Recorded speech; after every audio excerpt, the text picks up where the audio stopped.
মুসলমান শুনো কি বলতে চাই, দুনিয়াকে বুঝো। আজকের এই প্রোগ্রাম যারা আয়োজন করেছে তারা যে কোনো প্রোগ্রাম করাতে পারতো, তারা বলেছে সিরাতুন নবী সাল্লাল্লাহু আলাইহি ওয়াসাল্লাম। সুতরাং আমরা এই সিরাতকে সামনে রেখে কিছু সামনের দিকে কথা বলবো ইনশাআল্লাহ। শুনতে রাজি আছেন তো ইনশাআল্লাহ? আল্লাহ রাব্বুল ইজ্জত ওয়াল জালাল এই পৃথিবীতে গোটা দুনিয়ার মানুষের কল্যাণের জন্যে, গোটা সৃষ্টির কল্যাণের জন্যে যাকে সৃষ্টি করেছেন তিনি আমার নবী, আপনার নবী মুহাম্মদ রাসূলুল্লাহ সাল্লাল্লাহু আলাইহি ওয়াসাল্লাম। নবীজি পৃথিবীতে যদি আগমন না করতেন এত সৌন্দর্য আমরা কোথাও পেতাম না, এত উত্তম চরিত্র সম্পর্কেও জানতাম না। রব বলেছেন জান্নাতে যদি যেতে হয়, মা আনতা বিনিআমাতি রাব্বিকা বিমাজনুন ইন্নাকা লাআলা খুলুকিন আযীম। জান্নাতে যেতে হলে একমাত্র কেবলমাত্র একজনের চরিত্র হচ্ছে উত্তম চরিত্র। লাকাদ কানা লাকুম ফি রাসূলিল্লাহি উসওয়াতুন হাসানা। একজনের চরিত্রই উত্তম চরিত্র। যদি তার চরিত্রকে ফলো করতে পারো তাইলেই কেবলমাত্র জান্নাত, আর তার চরিত্রকে ফলো করতে না পারলে জান্নাতের আশা করা যায় না। তাহলে এখান থেকে বুঝলাম জান্নাতে যেতে হলে চরিত্র গ্রহণ করতে হবে কার? কথা বলেন কার? আদর্শ গ্রহণ করতে হবে কার? রাসূলের। তাহলে সমাজে চলার পথে হুকুম হবে একমাত্র আল্লাহর, আর তরিকা হবে কার? সবাই বলেন হুকুমটা কার? আওয়াজ করে বলেন হুকুম মানব কার? তরিকা রাসূল। রাসূল কেমন ছিলেন সেদিকে যাই। আমার মুসলমান বন্ধুগণ গভীর মনোযোগ।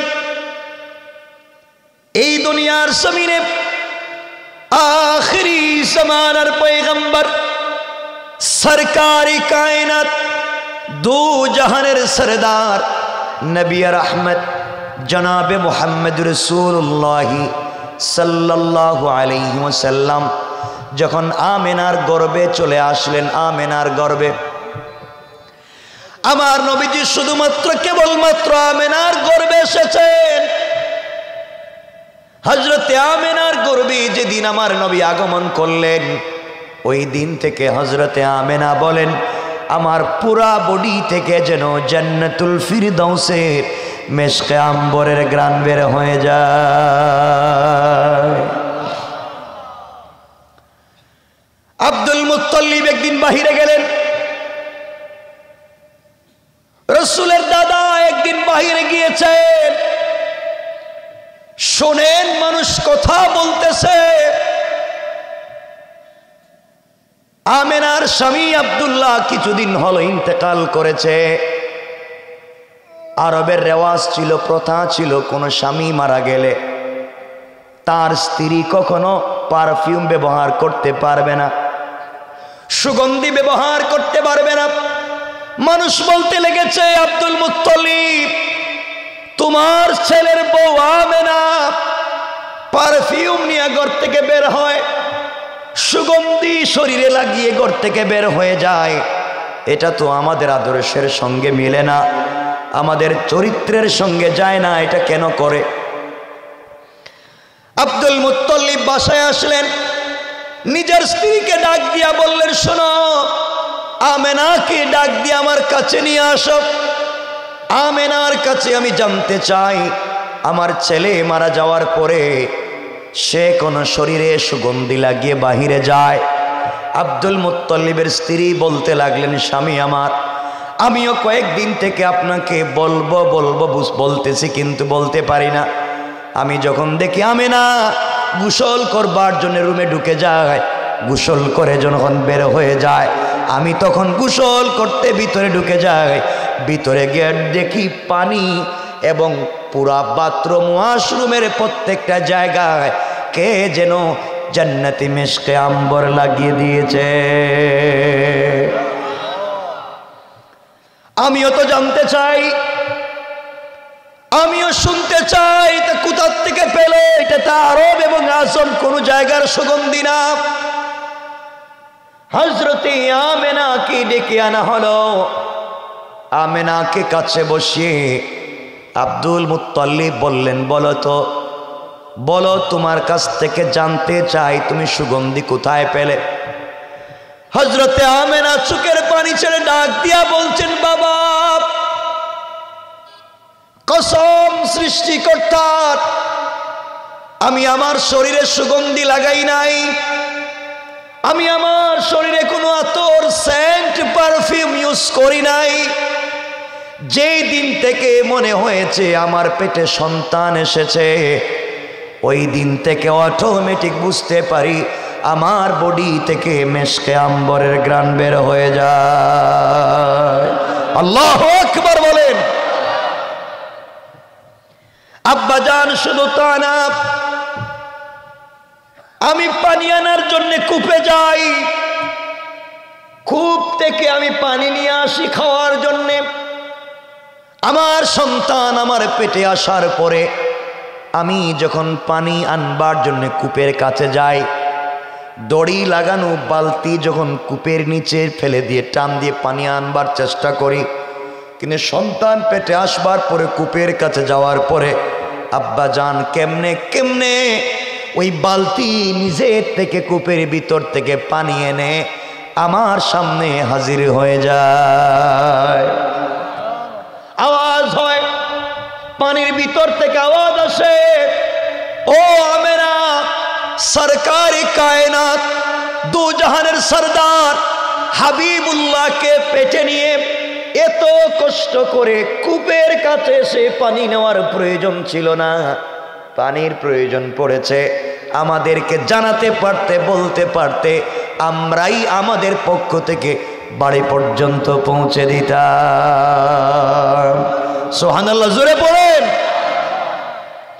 আব্বাজান শুধু তা না, আমার সন্তান আমার পেটে আসার পরে আমি যখন রাস্তা দিয়ে হাঁটি বের হয়ে যাই, কোথাও যেতে চাই, ওই সময় রাস্তার দুলি কোনাগুলো আমাকে সালাম জানাই। আব্বাজান, আমি যখন রুদ্রের টাইমে কোথাও হেঁটে যাই, তখন দেখি আকাশের মেঘমালা আমাকে ছায়া দিয়ে যায়। আমার বন্ধুগণ, কথাগুলো বুঝেন।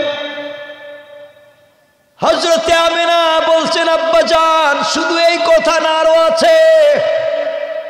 যেই দিন আমার সন্তান আমার পেটে এসেছে, ওই দিন আমি স্বপ্নে দেখি 4 জন মহিলা আমার ঘরে হাজির হয়েছেন। একজনের নাম জানি না, আমি 3 জনের নাম বলতে পারি। আব্দুল মুত্তালিব বলেন, কারা এসেছে তুমি আমাকে বলো। আমেনা বলছেন, আব্বাজান, আমার সন্তান পেটে আসার পরে যেই 3 জন মহিলাকে আমি চিনি, একজন এসেছেন হযরতে ঈসা আলাইহিস সালাতু ওয়াস সালামের মা মারিয়াম। আরেকজন মহিলা এসেছেন, তিনি হলেন ফেরাউনের স্ত্রী হযরতে আসিয়া। আব্বাজান, আরেকজন মহিলা এসেছেন, তিনি মুসার বোন কুলসুম। তারা এসে আমার কপালে চুম্বন করলেন আর ডাক দিয়া বললেন, আমেনা, তোমার পেটে সরকারে কায়নাত এসেছেন, আহলান সাহলান জানাতে এসেছি, জান্নাতে তিনি আমাদের স্বামী হবেন। তোমার কাছে রব আমানত পাঠিয়ে দিচ্ছেন, খবরদার সরকারে কায়নাতের সঙ্গে কোনোভাবে বেয়াদবি করা যাবে না। কোন সুবহানাল্লাহ। কথাগুলো বুঝবেন। এই রাসূলের বরকত কেমন ছিল। এক পর্যায়ে নবীজি যখন পৃথিবীতে আগমনের সময় হয়ে গেল, এই ঘটনাগুলা বললে আমরা 40 বছরে যেতে পারবো না, এই জন্যে সংক্ষেপ করে করে সামনের দিকে যাই। সরকারে কায়নাত যেদিন পৃথিবীর জমিনে আগমন করবেন, আমেনা বলতে লাগলেন, যেদিন বিশ্বনবী পৃথিবীর জমিনে আগমন করেছেন, দুনিয়ার মহিলাদের সন্তান জন্ম নিলে ব্যথা হয়, কষ্ট হয়, সন্তান নাপাক তাকে পরিষ্কার করতে হয়। কিন্তু যেই দিন আমার কলিজার টুকরা সন্তান পৃথিবীতে আগমন করেছে, সাধারণ দুনিয়ার নারীদের মতো আমার কষ্ট হয় নাই, আমার ব্যথা হয় নাই। আমার সন্তান অপবিত্র ছিল না, আর আমার সন্তান পৃথিবীতে একমাত্র কেবলমাত্র নার কাঠা নাবি কাঠা অবস্থায় পৃথিবীতে আগমন করেছে। কোন সুবহানাল্লাহ। আমেনা বললেন, সন্তান পৃথিবীতে জন্ম নিয়া তাশাহুদের সুরতে বসে শাহাদাত আঙ্গুলি উপর দিকে যখন ইশারা করে দিয়েছে, কি যেন বলছে আমি জানি না। রব বুঝাতে চাইলেন, শোনো রে, গোটা দুনিয়া অন্ধকার ছিল, আমি আমার বন্ধুর জন্মের মাধ্যমে শাহাদাত আঙ্গুলি উপরে ইশারা করবার মাধ্যমে গোটা দুনিয়াকে তার রহমতের মাধ্যমে আলোকিত করে দিয়েছি। কোন সুবহানাল্লাহ। উনি হচ্ছেন আমার নবী, আপনার নবী, বিশ্ব নবী। দুনিয়ার জমিনে আগমন করলেন। আগমন করবার পরে কি বুঝাতে চাই ভালো করে শোনেন। সর্বপ্রথম নবীজি জন্মের এই খবরটা আবুল আহাবের কাছে পৌঁছে গেল। তার দাসী খবর নিয়ে বুঝাইয়া দিল, আপনার বাতিজা হয়েছে, আব্দুল্লাহর ছেলে হয়েছে, আব্দুল্লাহ পৃথিবীতে নাই। আবুল আহাব এই খবর শুনে নিজের দাসীকে আজাদ করে দিয়েছে, নিজের বাদীকে আজাদ করে দিয়েছে, তো খুশি হয়েছে। নবীজির জন্মে তো খুশি হওয়ার পরেও আবুল আহাব জান্নাতি না জাহান্নামী? কথা বলেন। আবুল আহাব নিজের বাদীকে দাসীকে আজাদ করে দিয়েছে, নবীজির জন্মের খবর শুনে এত খুশি হয়েছে, এরপরেও জাহান্নামী। এর কারণ হলো তার জিন্দেগিতে রসুলের সিরাত ছিল না। ঠিক কিনা বলেন? এজন্য শুধুমাত্র কেবলমাত্র আশিকে রসুল হলে চলবে না, আমাদের বাস্তব জীবনে রসুলের সুন্নতকে বাস্তবায়িত করতে হবে। ঠিক কিনা আওয়াজ করে বলেন। আমার বন্ধুগণ, আব্দুল মুত্তালিব আমার নবীজিকে কুলে নিলেন, উঠানের ভিতরে নিয়া দুলনায় রেখে দিলেন, দুল খাওয়াচ্ছেন। হঠাৎ করে তাকায়া দেখেন আসমানের দিকে, আসমানের চন্দ্র এবং সূর্যগুলা দ্রুত গতিতে নিচের দিকে আসতেছে। চিৎকার শুরু করে দিলেন, কান্না শুরু করে দিলেন। এখন কি হবে? কেউ বলেছেন আবু তালিবের কথা, কেউ আব্দুল মুত্তালিবের কথা, কেউ বলেছে আমার ভাতিজার কি হবে, কেউ বলেছে আমার নাতির কি হবে। কাছাকাছি চলে এসেছে। এমন সময় তাকায়া দেখে আর আসে না, নবীজির কাছাকাছি আসে না। ওখানে আসার পরে দেখা যায় ওলা থেমে গিয়েছে। আর নবীজি যখন মাথাটা নড়ায় তখন আসমানের চন্দ্র নড়তে থাকে। আমার নবীজি যখন হাত পা নাড়ায় তখন আসমানের তারকাগুলা নড়ে। এর কারণ কি ভালো করে বুঝবেন। হযরতে আমেনা নবীজি কি কোলে নিয়ে একদিন কান্না করে বলছেন, আল্লাহ, আজ যদি আমার স্বামী বেঁচে থাকতেন, আমার স্বামী পৃথিবীতে বেঁচে থাকলে আমার সন্তানটাকে কোলে নিয়া, আমার সন্তানটাকে কোলে নিয়া হয়তো মক্কার বাজার থেকে, উক্কাজের মেলা থেকে, মাজান্না থেকে খেলনা নিয়ে আসতেন, ছোট্ট বাচ্চাটার জন্য কোনো খেলনা নিয়ে আসতেন। আজ আমার সন্তানের পিতা নাই, এই জন্য কেউ কিছু নিয়ে আসে না। আল্লাহ বুঝাইয়া দিলেন, আমেনা রে, তোমার স্বামী মুহাম্মদের বাবা আব্দুল্লাহ পৃথিবীতে বেঁচে থাকলে নবীজির জন্য কি খেলনা নিয়ে আসতো। হয়তো সে প্লাস্টিকের কোনো খেলনা, মাটির কোনো খেলনা, কাঠের কোনো খেলনা নিয়ে আসতো। আর আমি আল্লাহ আমার বন্ধুর জন্যে আসমানের চন্দ্র সূর্যগুলাকে খেলার সাথে বানাইয়া দিয়েছি। সুবহানাল্লাহ, জোরে পড়েন। আপনাদের কষ্ট হচ্ছে মনে হইতেছে। আমার বন্ধুগণ, একদিন হযরতে আমেনা কাঁদতেছেন আর ডাক দিয়া বলছেন আল্লাহ। রবকে ডেকে তিনি বলতেছেন, তার সৃষ্টিকর্তাকে তিনি ডেকে বলতেছেন, আজ যদি আমার স্বামী আব্দুল্লাহ বেঁচে থাকতেন, আমার ছেলেকে নিয়ে হয়তো ঘুরাইতে যেতেন, কোথাও যেতেন, ঘুরতে যেতেন, মক্কায় যেতেন, তায়েফে যেতেন, সাফা মারওয়ায় যেতেন, কত জায়গায় ঘুরতে নিয়ে যেতেন। আমার ছেলের বাপ নাই, কেউ আমার ছেলেটাকে কোথাও ঘুরতে নিয়ে যায় না। আল্লাহ জানাইয়া দিতে চাইলেন নামে না, আব্দুল্লাহ বেঁচে থাকলে মোহাম্মদকে আর কোথায় নিয়ে যেত? হয়তো সে জান্নায় নিয়ে যেত, না হয় উক্কাজের মেলায় নিয়ে যেত, আর কোথায় নিয়ে যাবে জায়গা নাই। আর আমি আল্লাহ আমার বন্ধুকে ভালোবেসে শুধু দুনিয়ায় সফর করাতে চাই না রে আমেনা। আমি আল্লাহ আমার বন্ধুকে সফর করাইয়া আমি আল্লাহ বাইতুল মুকাদ্দাস থেকে সব আসমান পার করে জান্নাত দেখায়া, সিদরাতুল মুনতাহা দেখায়া, আমি আল্লাহ যে আরশে আজিমে, আল্লাহু আরশে ইস্তাওয়া, আমি আল্লাহ যে আরশে আজিমে থাকি, ওখানে নে ফাকাবা কাউসাইনি আও আদনা, দনুক বাঁকা করলে যত কাছাকাছি চলে আসে, আমি আর আমার বন্ধুকে তত কাছাকাছি বসায়া কথা। আমার বন্ধু করে নিচ্ছিলেন আমার নবী। এই রাসূল বড় হতে লাগলেন, দীর্ঘক্ষণ চলতে থাকলো, তিনি জীবনে বড় হয়ে গেলেন। আমরা যদি এই কথাগুলা বলি মূল আলোচনায় যেতে পারবো না। এই জন্যে ধরেন নবীজি বড় হয়ে গিয়েছেন, 40 বছর হয়ে গিয়েছে। মধ্যখানের এগুলা আমাদের জন্য সিরাত নয়, আমাদের অনুসরণের কিছু নাই। নবীজি 40 বছরে পৌঁছে গেলেন। এবার নবীজির কাছে আল্লাহ জানাইয়া দিতে চান, বন্ধুরে তোমার কাছে আমি রব তাওহীদ দিতে চাই, রিসালাত দিতে চাই।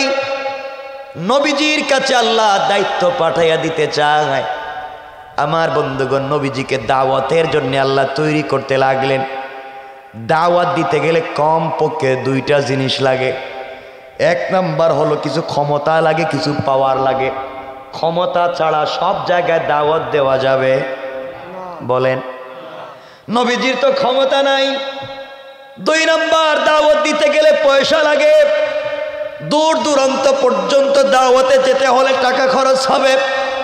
নবীজি গরিব, কোথায় পাবেন? আল্লাহ রাব্বুল ইজ্জত ওয়াল জালাল বন্ধুকে দুটো জিনিস দিলেন। আল্লাহ বুঝাতে চাইলেন, বন্ধুরে ও বন্ধু, দ্বীনের দাওয়াত দেওয়া কষ্টের ব্যাপার, দ্বীনের দাওয়াত দেওয়া কষ্টের ব্যাপার। ওয়াদানা আনকা উযরাক, আপনার বুকের উপরে যে চাপ ছিল, কষ্ট ছিল, আল্লাযী আনকাযা যাহরাক, যে বুকের চাপকে আপনি কষ্ট মনে করতে, আমি আল্লাহ দূর করে দিয়েছি। 1 নম্বরে মক্কার সব থেকে ধনী শিল্পপতি নারী হযরতে খাদিজাকে তোমার প্রেমে ফেলে দিয়া, ওই মেয়েটাকে তোমার কাছে বিয়ে দিয়ে তার সমুদয় সম্পত্তি ইসলামের রাস্তায় ব্যয় করে দিয়ে ইসলামের সমুন্নত ক্ষমতা আমি বাড়াইয়া দিলাম। সুবহানাল্লাহ, জোরে পড়েন না। মুহাম্মদ দ্বীনের দাওয়াত দিতে ক্ষমতা লাগে। তোমাকে এমন একটা বংশে দিয়েছি যার নাম কুরাইশ। সমাজে তাদের পাওয়ার আছে, ক্ষমতা আছে। তোমার চাচা আবু তালেব, সে কালিমা পড়ে নাই, কিন্তু আবু তালেব তো আমার নবীজিকে হাতে করে নিয়া কাবা চত্বরে দাঁড়িয়ে বলেছিলেন, মক্কাবাসী শোনো, আমার ভাতিজা কি বলছে তোমরা জানো আর আমি জানি। আমার ভাতিজা নতুন দ্বীনের দাওয়াত দিচ্ছে, তোমাদের ভালো লাগলে মানবে, ভালো না লাগলে মানবে না। কিন্তু কেউ যদি আমার ভাতিজার দিকে আঙ্গুল উঠাইয়া তাকায়, চোখ লাল করে তাকায়, আমি আবু তালেব কালিমা না পড়তে পারি, কিন্তু আমার ভাতিজার বিরুদ্ধে দাঁড়িয়ে গেলে তাকে জিন্দেগিতে আস্ত রাখবো না। আল্লাহু আকবার বলে।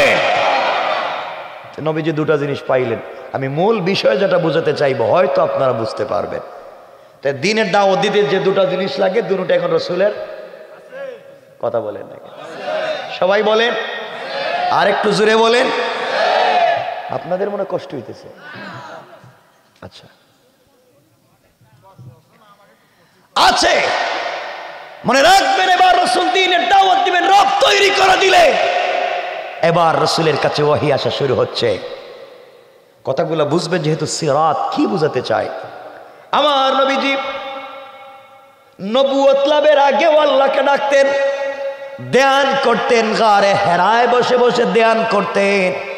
নবীজি গারে হেরায় বসে বসে ধ্যান করতেছেন, হঠাৎ করে একদিন তাকাইয়া দেখেন, নবীজি যখন জিকির করতেছেন রবের নামে, তাকাইয়া দেখেন আসমান জমিনের মধ্যখানে নূরের মিম্বরে বসে কে যেন আমার নবীকে ইয়া মুহাম্মদ, ইয়া মুহাম্মদ বলে ডাকতেছে। নবীজি আশ্চর্য হয়ে গেলেন, এই হেরা গুহায় কেউ নাই, আশেপাশে কোনো মানুষ নাই, আসমান জমিনের মধ্যখানে নূরের মিম্বরে কে বসে আমাকে ডাক দে। ভয়ে ঠেলায় বাড়িতে পৌঁছে গেলেন। খাদিজাকে এসে বলছেন, খাদিজা আমার ভয় হচ্ছে, কে যেন আমাকে ডাক দিয়া মোহাম্মদ বলে আমার নাম জানলো কেমনে, আমার ভয় হচ্ছে।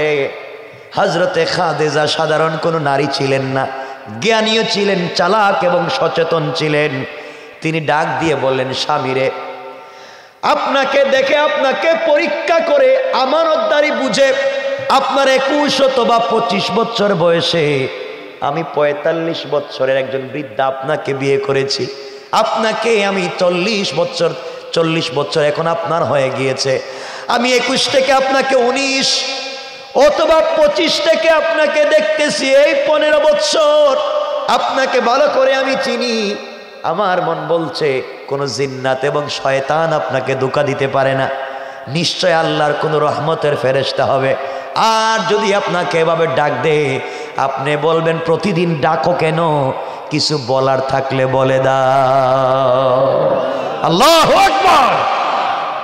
সাপোর্ট দিচ্ছেন স্ত্রী, কারণ আপনি যত বড় পীর হন, যত বড় বুজুর্গ হন, কেউ না জানলে আপনার বউ জানে আপনি কত নম্বরের পীর, ঠিক না জোরে কোন? আপনি পাবলিকের কাছে যত বড়ই বুজুর্গ হন, আপনার বউ জানে আপনি কত নম্বরের পীর নাকি টাটকা শয়তান। এজন্য আমার বন্ধুগণ, রাসূল পাক সাল্লাল্লাহু আলাইহি ওয়াসাল্লাম আবার পৌঁছে গেলেন। কিছুদিন পরে দেখেন নূরের মিম্বরে বসে কে ডাক দিয়ে বলছে, ইয়া মুহাম্মদ। এবার নবীজির মনে পড়েছে স্ত্রীর কথা। স্ত্রী তো বলেছেন কেউ ধোঁকা দিতে পারে না, আমি কেন কথা বলি না। নবীজি দাঁড়াইয়া বলেন, কে তুমি? আমারে ডাক দাও, কিছু কও না কেন? কেমনে আমারে চিনো? জিবরিল আমিন বলছেন, ইয়া রাসূলুল্লাহ। আল্লাহু আকবার। নবীজি চিন্তায় পড়ে গেল, আমার রসুল বলে কেন? ইয়া রাসূলুল্লাহ, আমি আল্লাহর পক্ষ থেকে জিবরিল আমিন এসেছি। এই মুহূর্তে আল্লাহ আপনার কাছে কোরআন নাজিল করে আল্লাহর তাওহীদ এবং আপনাকে রিসালাত দিয়ে নবী এবং রসুল হিসাবে স্বীকৃতি দিতে চায়। আল্লাহু আকবার।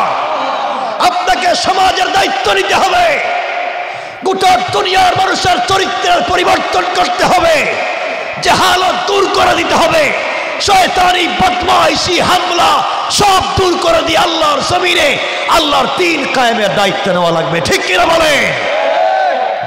সুতরাং যুবকদেরকে বলছি, শুনো, আল্লাহর জমিনে আল্লাহর দ্বীন কায়েম করতে গেলে হামলা আসবে, মামলা আসবে, অস্তিত্ব সংকটে আসবে, ভয় ভীতি আসবে, পিছনে চলে গেলে চলবে না, ঠিক কিনা বলেন? তোমাকে আমাকে দাঁড়িয়ে থাকতে হবে। আমার বন্ধুগণ, সামনে গেলে বুঝবেন কি বোঝাতে চাই। রাসূল পাক ইসলামের কাছে জিবরিল আমিন এসে বলছেন, ইয়া রাসূলুল্লাহ, আপনি পড়েন ইকরা। নবীজি বলেন, ওটা তো আমি পারি না। জিবরাইল বলছেন, বলেন না ইকরা। নবীজি বলছেন, আমি পারি না। আবার বলছেন ইকরা। নবীজি বলছেন, কি বলছো? আমি পারি না। জিবরাইল আল্লাহকে বলছেন, আল্লাহ, আপনি এত বিশাল কোরআন, যা পাহাড় নিতে চাইলো না, আসমান জমিন নিতে চাইলো না, কেউ নিতে চাইলো না, এই কোরআন দিয়েছেন আপনি এমন একজনের কাছে, উনি ইকরাই বলতে পারেন।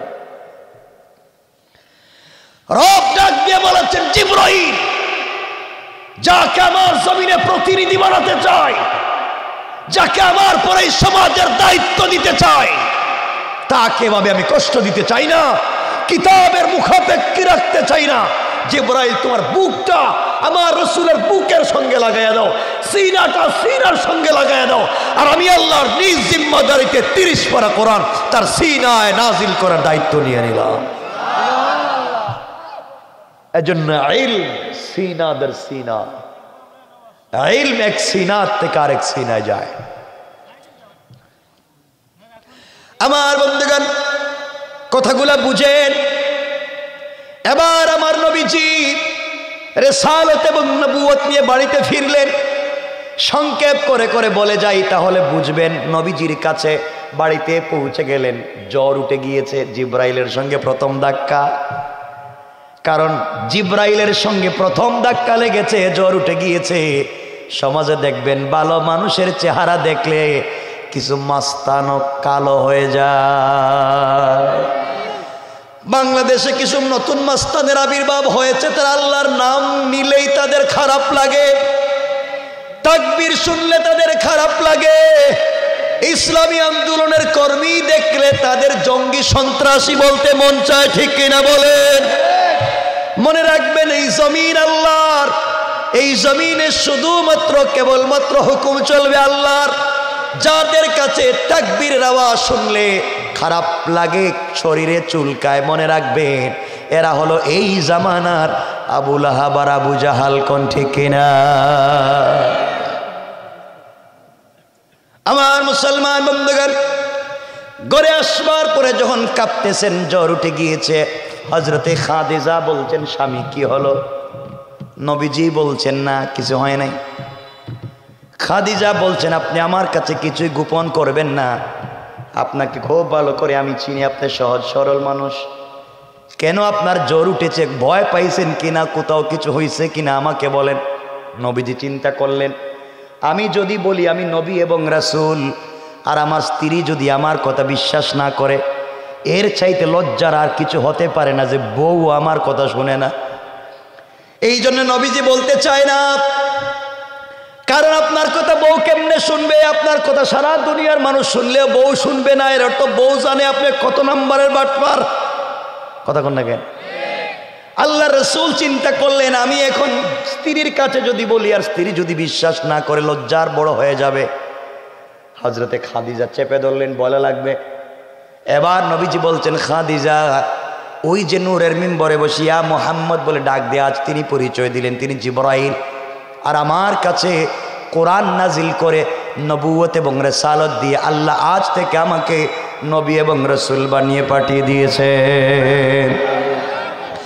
খাদিজা চোখের পানি ছেড়ে দিলেন আর ডাক দিয়া বললেন, স্বামী রে, কেন আমার কাছে গোপন করতেছেন? প্রথম যেদিন আপনাকে দেখেছিলাম, আমি যেদিন আপনার প্রেমে পড়েছিলাম, ওই দিন থেকে বুঝতে পেরেছি আপনি সাধারণ কোনো মানুষ না। এমন একটা দিনের অপেক্ষা তো আমিও করতেছিলাম। আপনি বলেন তো, এই পর্যন্ত কাউকে দিনের দাওয়াত দিয়েছেন কিনা? নবীজি বললেন, খাদিজা, না, মাত্র আসলাম করে, কারোর সাথে শেয়ার করি নাই।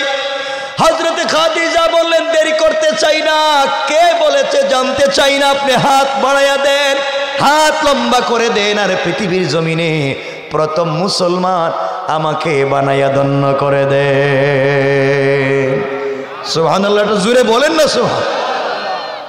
কেমন স্ত্রী, কেমন স্বামী! এজন্য যারা এই পৃথিবীতে দ্বীনের দাওয়াত দিয়েছেন তারা ঘর থেকে সাপোর্ট পেয়েছেন। আর না হয় তো স্টিম রুলার যায়, নির্যাতন যায়। নির্যাতনের পরে ঘরে গেলে শান্তি মিলে, কারণ ঘরের ভিতরে গেলে সাপোর্ট পায়। আমার বন্ধুগণ, দ্বীনের দাওয়াত চলতে লাগলো। নবীজির কাছে আয়াত নাজিল হয়ে গেল, ওয়া আনযির আশীরাতাকাল আকরাবিন। পয়গম্বর আরবি, এবার শুধু ঘরের ভিতরে না, আপনার প্রতিবেশীকে দ্বীনের দাওয়াত দেন, আপনার আশেপাশের লোকগুলাকে দ্বীনের দাওয়াত দেন। দাওয়াত দুটা, একটা তাওহীদ আর একটা রিসালাত, আর কোনো দাওয়াত নাই। দুনিয়ার মানুষের কাছে দাওয়াত দেওয়ার আগে আপনার আশেপাশে আপনার প্রতিবেশী কুরাইশ মক্কার নেতা লিডারদেরকে দ্বীনের দাওয়াত দেন। নবীজি যখন আদিষ্ট হলেন, আল্লাহ পাকের কাছ থেকে হুকুম প্রাপ্ত হয়ে পৌঁছে গেলেন একদিন সকালবেলা সাফা পাহাড়ে। আমার নবীজি সাফা পাহাড়ে আরোহণ করলেন। কথাগুলো বুঝেন। সাফা পাহাড়ে আরোহণ করে সকালবেলা ইয়া সবাহা বলে চিৎকার করলেন। আরবের রীতি ছিল, কেউ যদি সকালবেলা উঁচা জায়গায় উঠে ইয়া সবাহা বলে ডাক দেয়, তাহলে মহা বিপর্যয়, কোনো বিপদ সংকেত, আশ্চর্য কোনো খবর হবে। এই জন্যে সবাই জড়ো হয়ে যায়। নবীজির এই চিৎকার শুনে মক্কার নেতা লিডারেরা সবাই পৌঁছে গেল সাফা পাহাড়ের নিচে। যারা যেতে পারলো না তারা প্রতিনিধি পাঠাইয়া দিল, দেখো তো মুহাম্মদ কি বলতে চায়। নবীজি পাহাড়ের উপরে, সবাই যখন পাহাড়ের নিচে, এবার নবীজি বললেন, শোনো কুরাইশেরা, শোনো মক্কার মানুষেরা, শোনো, তোমাদের কাছে আমি জানতে চাই, আগে বলো তোমাদের কাছে আমি কেমন মানুষ। দীর্ঘ 40 বছর প্লাস তোমাদের কাছে আমি বড় হয়েছি, আমাকে ছোট থেকে তোমরা বড় হতে দেখেছ, তোমরা বলো তো তোমাদের কাছে আমি কেমন। কথাগুলো এখন বুঝবেন। নবীজির বন্ধু বান্ধব, আত্মীয় স্বজন, কাছের মানুষ, প্রতিবেশী, গোষ্ঠীর মানুষ, ঘরের মানুষ, সবাই তো আমার নবীজিকে 40 বছর থেকে দেখেছে, চিনেছে। সবাই ডাক দিয়া বলছে, মুহাম্মদ ইবনে আব্দুল্লাহ, দীর্ঘ 40 বছর তোমাকে হতে দেখেছি, বড় হতে দেখেছি, এই পর্যায়ে আসতে দেখেছি। তোমার জিন্দেগিতে তুমি আমানতের খেয়ানত করো নাই, তোমার জিন্দেগিতে আমরা দেখি নাই মিথ্যা কোনো কথা বলো নাই, কারোর সঙ্গে রাগ করে কোনো কথা বলো নাই। এই পৃথিবীতে তোমার মতো একটা ভালো ভদ্র মানুষ আর হয় না। নবীজি তাদের কাছ থেকে তার সম্পর্কে জানলেন। এরপরে বললেন, বলো তো আমি যদি এবার বলি তোমাদের উপরে তোমাদের বিরুদ্ধবাদীরা যুদ্ধ করবার জন্য পাহাড়ের ওপর প্রান্তে দাঁড়িয়ে আছে, তোমরা কি আমার কথা বিশ্বাস করবে? সকল কাফেরেরা, সকল মক্কাবাসী কুরাইশেরা এক বাক্যে ডাক দিয়ে বলে, মুহাম্মদ ইবনে আব্দুল্লাহ, তুমি এ কথা বলতে দেরি হবে, বিশ্বাস করে মানতে দেরি হবে না, কারণ তোমাকে আমরা ভালো করে চিনি, তুমি বলবে আর মানবো না, এটা হতে পারে না। এবার নবীজি বললেন, তাহলে শোনো, পাহাড়ের অপর প্রান্ত থেকে কাফেরেরা তোমাদেরকে আঘাত করতে পারে, এর চাইতে ভয়ঙ্কর একটা খবর শোনো। আমি দেখতে পাচ্ছি তোমরা দেবদেবীর পূজা করো, মূর্তি পূজা করো, পাথরের পূজা করো, আগুনের পূজা করো, গাছের পূজা করো, পূজার মাধ্যমে তোমরা জাহান্নামী হয়ে গিয়েছো, জান্নাতে যাওয়ার কোনো সম্ভাবনা নাই। সুতরাং আল্লাহ রব্বুল ইজ্জত ওয়াল জালাল আমাকে জমানার জন্য নবী এবং রসুল বানিয়ে পাঠিয়ে দিয়েছেন। আজ থেকে আমি নবী এবং রসুল, আসলিম তাসলাম, ইসলাম কবুল করো, শান্তিতে থাকতে পারবে, জান্নাত পাবে, জাহান্নামের আগুন থেকে বাঁচবে, এই খবর তোমাদেরকে দেওয়ার জন্য একত্রিত করেছি। আমার নবীর বন্ধু বান্ধব, আত্মীয় স্বজন, গোষ্ঠীর মানুষ, এলাকার মানুষ, নেতা লিডার সবাই কিং কর্তব্য বিমূঢ়। হঠাৎ করে মুহাম্মদ কি বলতেছে? নবীজি তো একটু আগে স্বীকৃতি আদায় করলেন তাদের কাছ থেকে তিনি কেমন, এখন সবাই এক বাক্যে কেমনে বলবে তিনি খারাপ বলতেছেন? কেউ কোনো কথা বলে না, সবাই নিস্তব্ধ হয়ে গিয়েছে, নিশ্চুপ হয়ে গিয়েছে। এই নিস্তব্ধতা ভেঙ্গে একটা লোক দাঁড়িয়ে গিয়েছে, কোরআনের ভাষায় যার নাম আবুল আহাব, যাকে বলা হতো আব্দুল উজ্জা। আবুল আহাব দাঁড়িয়ে গিয়েছে, হাতের মধ্যে পাথর নিয়ে ডাক দিয়ে বলেছে, তাব্বান লাকা ইয়া মুহাম্মদ আলিহাদা জামাতানা আয়দাউতানা। ও মুহাম্মদ ইবনে আব্দুল্লাহ, তুমি ধ্বংস হও, তোমার পুরা দিন ধ্বংস হোক। তুমি এই কথাগুলা বলবার জন্য কি আমাদের গুরুত্বপূর্ণ সময় নষ্ট করে দাওয়াত করে একত্রিত করেছো? আমি আপনাদের কাছে জানতে চাই, 1 মিনিট আগে এই লোকগুলাই নবীজিকে বলেছে পৃথিবীর উত্তম চরিত্রবান একমাত্র মহাপুরুষ তিনি। 1 মিনিট পরে তাওহীদ আর রিসালাতের কথা বলবার পরে তাকে গালি দিতে শুরু করেছে। দুটা কথা মনে রাখবেন। 1 নাম্বার, গালি দিতে শুরু করলে কেন? আমরাও তো কালিমার দাওয়াত দেই, নবীজি দাওয়াত দিলেন, নবীজির দাওয়াত শুনে নবীজিকে পিটাতে চায়, মারতে চায়, আর আমরা দাওয়াত দিলে আমাদেরকে মিষ্টি খাওয়ায়, জিলাপি খাওয়ায়, বাড়িতে দাওয়াত দেয়। এর কারণ হলো আমাদের যেই দাওয়াত চলতেছে এটা অবশ্যই অবশ্যই রসুলের নবীওয়ালা রিসালাতের দাওয়াত নয়। নবীজির রিসালাতের দাওয়াত কালিমা যদি মানুষের কাছে বুঝাইয়া দিতে পারতাম, ওই সময়কার মানুষ যেভাবে কালিমাকে ভয় পেত, আজকালকের মানুষও ভাবে কালিমাকে ভয় পেত। এর কারণ হলো আজকের মানুষ কালিমা পড়ে কিন্তু কালিমার মৌলিক শিক্ষা জানে না, কালিমা পড়লে কি হবে। আর ওই সময়কার কাফেরেরা জানতো কালিমা পড়লে অস্তিত্ব থাকবে না। ঠিক কিনা বলেন? আজ ওই ধরনের ইস্পাত কঠিন কালিমাওয়ালা যারা সমাজে আছে তাদেরকে বিভিন্ন যন্ত্র ভয় পায়। হযরত রাসূল পাক আশ্চর্য হয়ে গেলেন। সবার আগে দাঁড়িয়েছে আবুল আহাব। আবুল আহাব নবীজির কি হয়? সবাই বলে আর কি? আর কি? তিন পরিচয়। এক পরিচয় আবুল আহাব রাসূলের চাচা, আরেক পরিচয় আবুল আহাবের দুই ছেলে উতবা এবং উতাইবার কাছে রাসূল দুই মেয়ে বিয়ে দিয়েছিলেন, এই হিসাবে বিয়াই। আর আরেক পরিচয় হলো আবুল আহাব এবং রাসূল একসাথে বড় হয়েছেন, চাচা এবং ভাতিজা বাল্য বন্ধু ছিলেন, একসাথেই তারা বড় হয়েছে। একদিকে বন্ধুত্ব, অপরদিকে বিয়াই, অপরদিকে চাচা ভাতিজা। এই লোকটাই প্রথমে দাঁড়িয়েছে নবীজিকে মারবার জন্যে। সব থেকে বড় পরিচয় হলো আবুল আহাব নবীজির ঘরের মানুষ। কিছু বললেন না? ঘরের লোক না বাইরের লোক? মক্কার সমস্ত মানুষেরা কালিমার দাওয়াত শুনবার পরে কেউ প্রতিবাদ করে নাই। সর্বপ্রথম যেই প্রতিবাদ করেছে সে কিসের লোক? সবাই বলেন ঘরের লোক। সুতরাং আজও দ্বীনের দাওয়াত দিতে গেলে সমাজের সকল জায়গায় যত জায়গায় বাধা প্রাপ্ত হওয়া যায়, বাহিরের লোক তত বাধা দেয় না। আমাদের মতো দাড়িওয়ালা, টুপিওয়ালা, পাঞ্জাবিওয়ালা ঘরের লোক ইসলামের সব থেকে বেশি দুশ্মনী করে যাচ্ছে। আমাদের দুশ্মন তো ঘরের লোক। বাহিরের লোকরে গালি দিয়া লাভ কি? আমার কথা কি বুঝতে পারতেছেন আপনারা? কথাগুলা বুঝবেন, এভাবে মৌলিক কথাগুলা বুঝবেন। আমার বন্ধুগণ, এবার নবীজি সাল্লাল্লাহু আলাইহি ওয়াসাল্লাম দ্বীনের দাওয়াত দিলেন। নির্যাতনের স্টিম রুলার চলে আসলো, নির্যাতন শুরু হয়ে গেল। এবার নবীজিকে আল্লাহ সাপোর্ট দিবেন কেমনে বুঝাতে চাই যে কথা।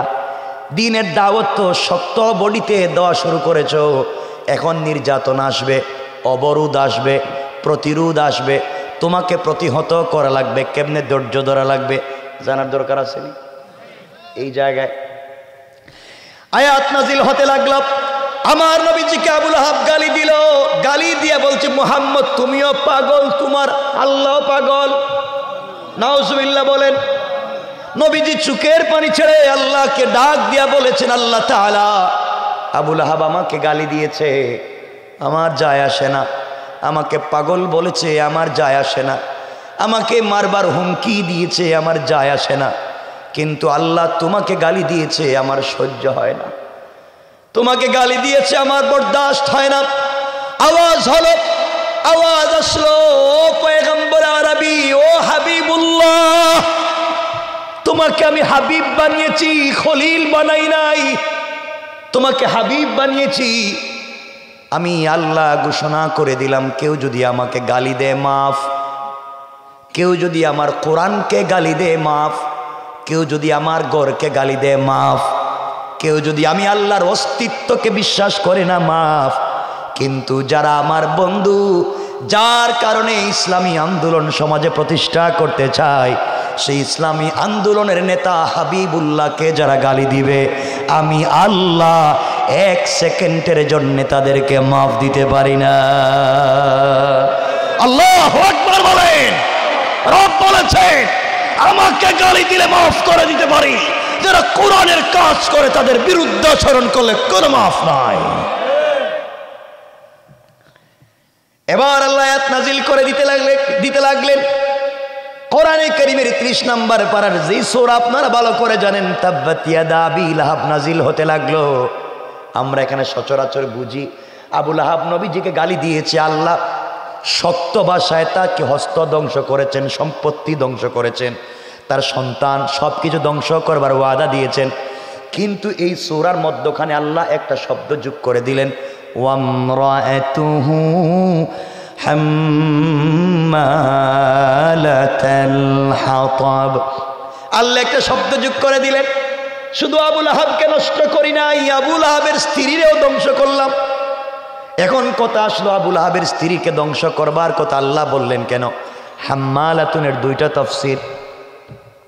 কেউ কেউ বলেছেন আবু লাহাবের স্ত্রী উম্মে জামিল, রাস্তায় রাস্তায় ঘুরে বেড়াতো, আর যেখানে যেত নবীজির বদনাম করত, নবীজিকে গালি দিত, নবীজির গীবত শিকায়ত সমালোচনা করত। আল্লাহ সহ্য করতে পারলেন না। হাম্মালাতুন শব্দের আরেকটা ব্যাখ্যা হলো সে নবীজিকে কষ্ট দেওয়ার জন্য জঙ্গল থেকে কাঁটাওয়ালা বস্তু এনে নবীজি যেই পথ দিয়ে বের হয়ে দিনের দাওয়াত দিতেন ওই পথে ফেলে দিত। আল্লাহ বলছেন হাম্মালাতুন, এই মহিলাকেও ধ্বংস করে দিয়েছেন। সুতরাং চিন্তার কোনো কারণ নাই, ভয়ের কোনো কারণ নাই। লা তাহজান, যারা দিনের কাজ করো, তোমাদেরকে আমাদেরকে যারা গালি দেয়, আমাদের পথে যারা বাধা দেয়, কেউ না থাকলেও আমাদের সঙ্গে আছেন কে? এবার যখন এই আয়াত নাজিল হয়ে গেল, কথাগুলা বুঝেন, এখানে অনেকগুলা কথা, আমরা সেদিকে যাব না। উম্মে জামিল হাতের মধ্যে পাথর নিয়েছে, কাঁধের মধ্যে পাথরের 2টা বস্তা নিয়েছে, নবীজিকে আঘাত করে মেরে ফেলার জন্য। বলেন না নাউজুবিল্লাহ। সিদ্দিকে আকবর রসুলের কলিজার টুকরা প্রিয় বন্ধু সাহাবী আবু বকরকে সঙ্গে নিলেন। আমার নবী সঙ্গে নিয়ে কাবা চত্বরে গিয়া আবু বকর বসে পড়লেন। নবীজি আবু বকরের রানের উপরে মাথা রেখে শুয়ে পড়লেন। এবার নবীজি কোরআন থেকে তিলাওয়াত করে যায়। আবু বকর তেলাওয়াত গুলা শুনতেছেন আর নবীজির চেহারা মুবারকের দিকে তাকায় আছেন। আবু বকর সিদ্ধান্তে উপনীত হলেন, একবার আসমানের সূর্যের দিকে তাকায় আর একবার নবীজির চেহারা মুবারকের দিকে তাকায়। এই সিদ্ধান্তে তিনি পৌঁছে গেলেন আসমানের সূর্য গভীর রাত্রের আসমানের চন্দ্র পূর্ণিমার চাঁদ আর তারকার চাইতে আমার নবীর চেহারার লাবণ্যতা আল্লাহ আরো বেশি দিয়েছেন। কোন সুবহানাল্লাহ। নবীজি কোরআন তিলাওয়াত করেন, হযরতে আবু বকর নিজের কান দিয়া শুনেন, 2টা চোখ দিয়া নবীজিকে দেখেন। এমন সময় আবু বকর তাকাইয়া দেখেন একজন মহিলা হাতের মধ্যে পাথর নিয়ে আসতেছে নবীজিকে মেরে ফেলবার জন্যে। আবু বকর বলছেন, ইয়া রাসূলুল্লাহ, ইয়া হাবিবাল্লাহ, একজন মহিলা যদি আপনাকে আঘাত করে তার চাইতে লজ্জার কিছু হতে পারে না। মেয়ে মানুষ কি আপনাকে মারতে পারে? আপনি কি করবেন? প্রতিবাদ করবেন কিনা? আমার নবী মুচকি হাসে আবু বকরকে ডাক দিয়া বলছেন, আবু বকর, চিন্তার কোনো কারণ নাই। রব বলে দিয়েছেন আমি কোরআনের কাজ করি, কোরআনের মেহনত করি। যারা আমাকে গালি দিতে আসবে, যারা আমাকে মারতে আসবে, আমি যেন আল্লাহর কোরআন থেকে তেলাওয়াত করি। আল্লাহ পাক জানিয়ে দিয়েছেন এই কোরআন তেলাওয়াতের বরকতে আল্লাহ কাফের থেকে বাঁচাইয়ে দিবে। আল্লাহু আকবার। আজ কোরআন পড়তে পারি না, কোরআনকে কাছে রাখতে পারি না। আরে কোরআন তো একটা অ্যাটম বম, কোরআন একটা জিনিস। আস্তে আস্তে করে উম্মে জামিল কাছে চলে আসলো। আবু বকর তাকায়া দেখেন নবীজির চাচি এবং বিআইন। ডাক দিয়া বলছেন, ইয়া রাসূলুল্লাহ, আপনার চাচি এবং বিআইন এসেছে আপনাকে মারবার জন্যে। আপনি বলেন না আমি আজকে তাকে জিন্দেগি উঠাইয়া দিই জমিন থেকে। নবীজি বললেন, আবু বকর চিন্তা করো না, আমি ভয় পাই না। আল্লাহ আমাকে বলেছেন আমার কাজ করো, আমি তোমার সাথে আছি, আমার কোরআন থেকে তেলাওয়াত করে কিছু হবে না। ও আবু বকর চিন্তা করো না। এবার নবীজি কোরআন থেকে তেলাওয়াত করতেছে। আবু বকর নিজের কানে আমার নবীজির তেলাওয়াত শুনেন। নবীজি আবু বকরের রানের উপরে মাথা রেখে শুয়ে আছেন। উম্মে জামিল দৌড়াইয়া সরাসরি সোজাসুজি নবীজির সামনে দাঁড়িয়ে গেল। নবীজি সাল্লাল্লাহু আলাইহি ওয়াসাল্লামের সামনে দাঁড়াইয়া আবু বকরকে ডাক দিয়া বলছি, আবু বকর, গোটা মক্কা খুঁজলাম, তোমার বন্ধুকে পেলাম না, এখানে একা একা বসে আছো, বলো না তোমার বন্ধু কোথায়? আল্লাহু আকবার বললেন না? আর একটু জোরে বলেন না আল্লাহু আকবার। আবু বকর আশ্চর্য, আমার রাসূল আমার রানের উপরে মাথা রেখে শুয়ে আছে, আমি 2টা চোখ দিয়ে দেখি, নবীজির তেলাওয়াত আমি শুনি। উম্মে জামিল নবীজির সামনে দাঁড়াইয়া নবীজিকে দেখে না, ব্যাপার কি? হেফাজত করতেছেন কে? আবু বকর বললেন, তোমার বাতিজা, তোমার বিয়াই, তুমি মারতে আসছো, তুমি খুঁজে দেখো কোথায় আস। আমার বন্ধুগণ, উম্মে জামিল খুঁজতে লাগলো, পুরা কাবা চত্বর খুঁজে পেল না। আবার নবীজির সামনে দাঁড়াইয়া আবু বকরকে বলছে, আবু বকর, তোমার বন্ধুকে খুঁজলাম, কোথাও পেলাম না, তাকে জানাইয়া দিও মক্কার কোথাও পেলে আমি তাকে আস্ত রাখবো না। আবু বকর মনে মনে ভাবতেছে, আহারে তোর সামনে তুই নিজেই দেখোস না, আবার নবীজিকে মারবে। গালি গালি করে হুমকি দিয়ে চলে গিয়েছে। আবু বকর আমার নবীকে জড়াইয়া চোখের পানি ছেড়ে ডাক দিয়া বলছেন, ইয়া রাসূলুল্লাহ, আপনি বলেন না কেমনে কেমনে আপনাকে উম্মে জামিল দেখলো না আমাকে দেখলো? এবার নবীজি মুচকি হাসি দিয়া কপালে চুম্বন করে বলছেন, আবু বকর, আল্লাহ বলে দিয়েছেন বন্ধু আমার, কোন কাফের কোন বেঈমান যখন আপনাকে আঘাত করবার জন্য আসবে, ওই সময় আপনি আমি আল্লাহর কোরআন থেকে তেলাওয়াত করবে, আমি আল্লাহ হিজাবাম মাসতুরা, আকাশ থেকে একটা গোপন পর্দা পাঠাইয়া ওই কাফের আর আপনার মধ্যখানে পার্টিশন সৃষ্টি করে দে। আল্লাহু আকবার বলেন। কোরআন কার নাম? কষ্ট হচ্ছে আপনাদের? কষ্ট হচ্ছে? আমি কিছুক্ষণ কথা বলবো, একটু হাত দেখান তো দেখি কার কার কষ্ট হচ্ছে। আরে হচ্ছে বলছি তো, আপনাদের কন্ডিশন বুঝবার জন্য। হচ্ছে? কষ্ট হয়? আওয়াজ করে বলেন কষ্ট হয়। তাকবীর দেন, লিল্লাহে তাকবীর। আওয়াজে না, আওয়াজ করে বলেন লিল্লাহে তাকবীর, নারে তাকবীর। আমার বন্ধুগণ, নবীজিকে মারবার জন্য কৌশল করছে। নবীজিকে মারবে কেমনে? এই যে কোরআন কেমনে বাঁচাতে পারে বুঝতে পারছেন? এখন কিছু কয় না, বুঝতে পারছেন? আরেকটু সহজ করে বুঝাইয়া দেই, আরেকটু সহজ। এজন্য কিচ্ছু লাগবে না, গোটা দুনিয়ায় দিন কায়েম করেছেন শুধু কোরআনের দ্বারা। আজও কিচ্ছু লাগবে না, শুধু কোরআন থাকলেই চলবে। এজন্য বলছে শোনো, রাসূল কোরআনের মাধ্যমে কেমনে বাঁচলেন আরেকটু সামনে বলে মূল আলোচনা সংক্ষেপ করে দেব। নবীজি যেদিন হিজরত করে মক্কা থেকে মদিনায় গেলেন, মনে রাখবেন ঘটনা বলতেছি না, আমার মূল আলোচনা আমরা এখনো আছি ওয়ানদির আশিরাতাকাল আকরাবিনে। শুধু আসছি কোরআন কেমনে বিরুদ্ধবাদীদেরকে আক্রান্ত করে কোরআনের পক্ষের শক্তিকে বিজয় দেয়, আমরা সেটাই বুঝবো ইনশাআল্লাহ। বলেন, নবীজি যেদিন হিজরত করে মক্কা থেকে মদিনায় চলে যাবেন, রাত্রবেলা জিবরিল আমিন রাসূলকে উঠালেন, ইয়া রাসূলুল্লাহ সফর শুরু করেন ইয়াসরিবের দিকে, সফর শুরু করেন মদিনার দিকে। আমার বন্ধুগণ, নবীজি ঘুম থেকে উঠে গেলেন, কাপড় পরলেন, 2 রাকাত সালাত পড়লেন, ঘর থেকে বের হয়ে যাবেন। হঠাৎ করে তার কানে আওয়াজ আসলো, ঘরের চতুর্দিকে কাফেরেরা বেষ্টন করে রেখে দিয়েছে। ঘরের চতুর্দিকে কাফের নেজা নিয়ে, বল্লম নিয়ে, তীর নিয়ে দাঁড়িয়ে আছে, যে কোনো সময় নবীজিকে আঘাত করবে, নবীজিকে মেরে ফেলবে। এবার আমার নবী আল্লাহকে ডাক দিয়া বলছেন, আল্লাহ তাআলা আপনি আমাকে বের হয়ে মদিনায় যাইতে বলেছেন, ঘর থেকে বের হতে আমাকে বলেছেন, অথচ আমার ঘরের চতুর্দিকে কাফেরেরা দাঁড়িয়ে আছে, ঘর থেকে বের হলে আমাকে মেরে ফেলবে।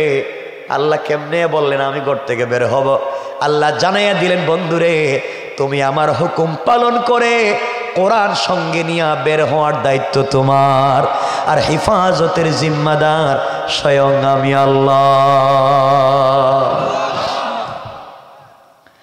এবার নবীজি তৈরি হয় দরজার কাছে গেলেন, দরজার কাছে গিয়ে আল্লাহকে ডাক দিয়ে বলছেন, আল্লাহ আমি তো বের হয়ে চলে যেতে চাই তোমার উপরে ভরসা করে, ওয়ালাকিন লিয়াতমাইন্না কলবি, কিন্তু অন্তরে প্রশান্তি পাচ্ছি না, কোনো প্রটেক্ট ছাড়া, কোনো উপকরণ ছাড়া আমি কেন ঘর থেকে বের হব? আল্লাহ বলেন, বন্ধু তুমি কি কোনো উপকরণ চাও? আয় আল্লাহ অবশ্যই, কেন চাইব না। আল্লাহ বলেন, বন্ধু এক কাজ করো, কিছু কঙ্কর হাতে নাও, বালি হাতে নাও, পাথর হাতে নাও, এক মুষ্টি কঙ্কর অথবা বালি অথবা পাথর হাতে নিয়ে আমার কোরআন থেকে তিলাওয়াত করে ওই বালি কঙ্কর অথবা পাথরগুলা দরজা খুলে কাফেরদের উপরে নিক্ষেপ করো। এর মাধ্যমে ওরা চোখে দেখবে না, তুমি সরাসরি মদিনায় পৌঁছে যাবে।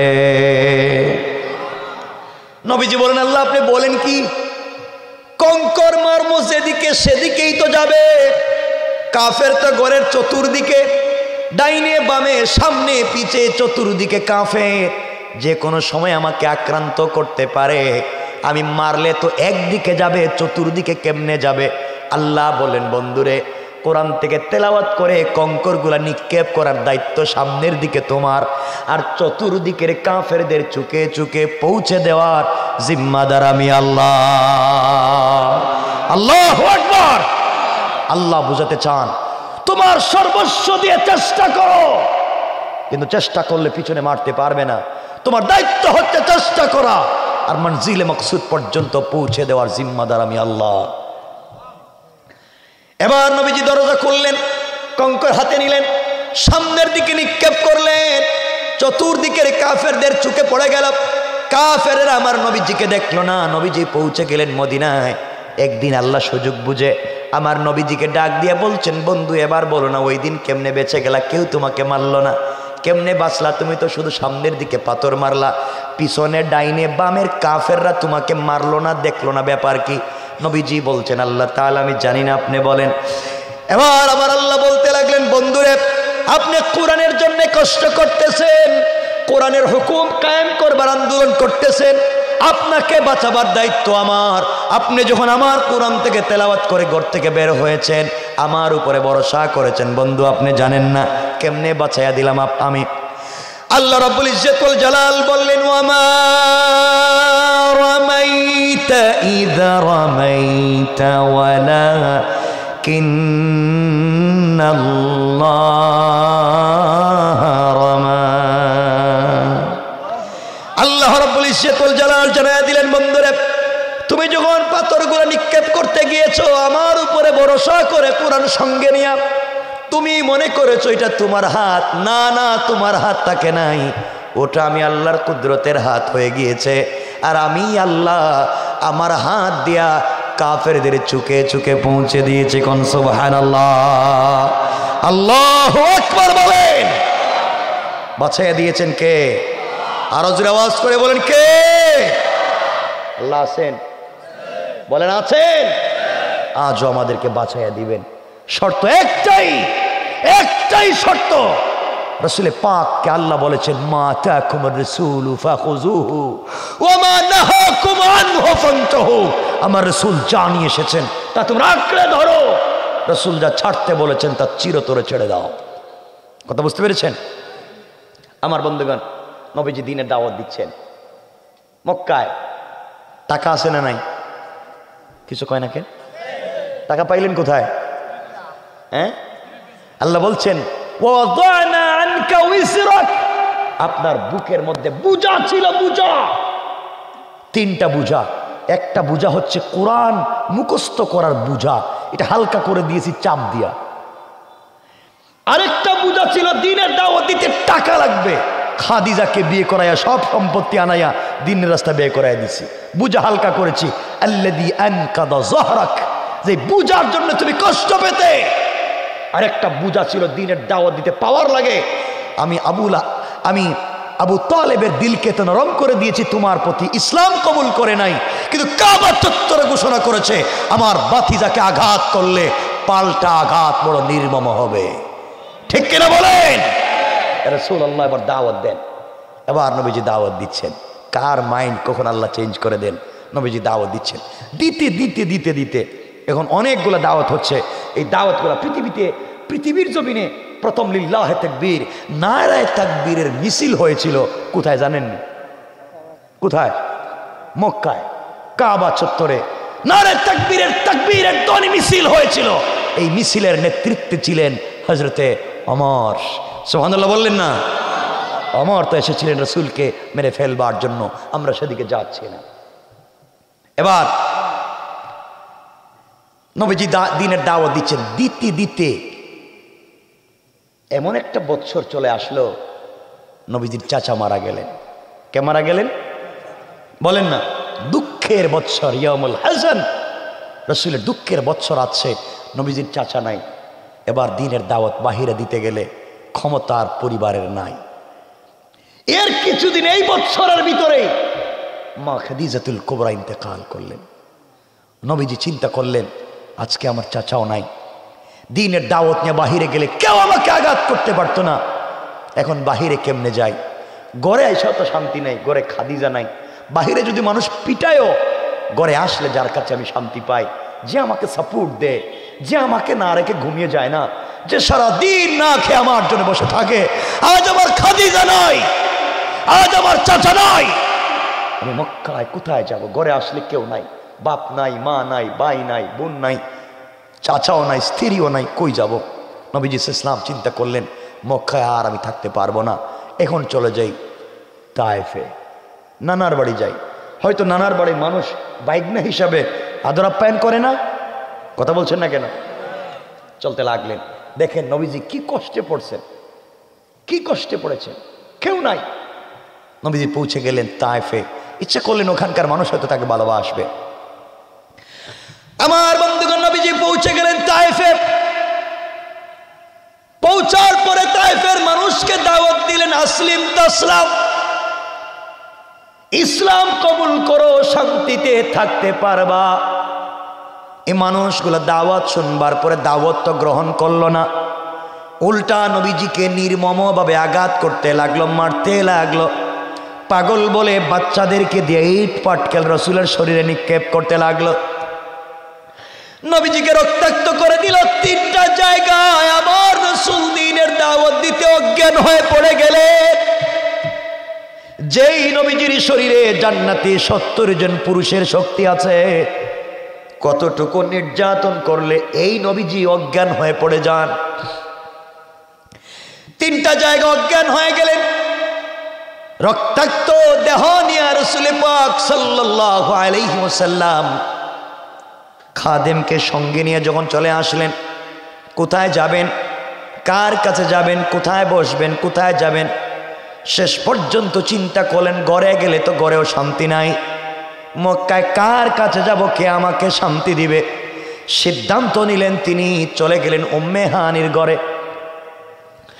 উম্মে হানির ঘরে গিয়ে বলছেন, বোন তোমার ঘরে আমাকে একটু জায়গা দাও। উম্মে হানির ঘরে থাকতে লাগলেন।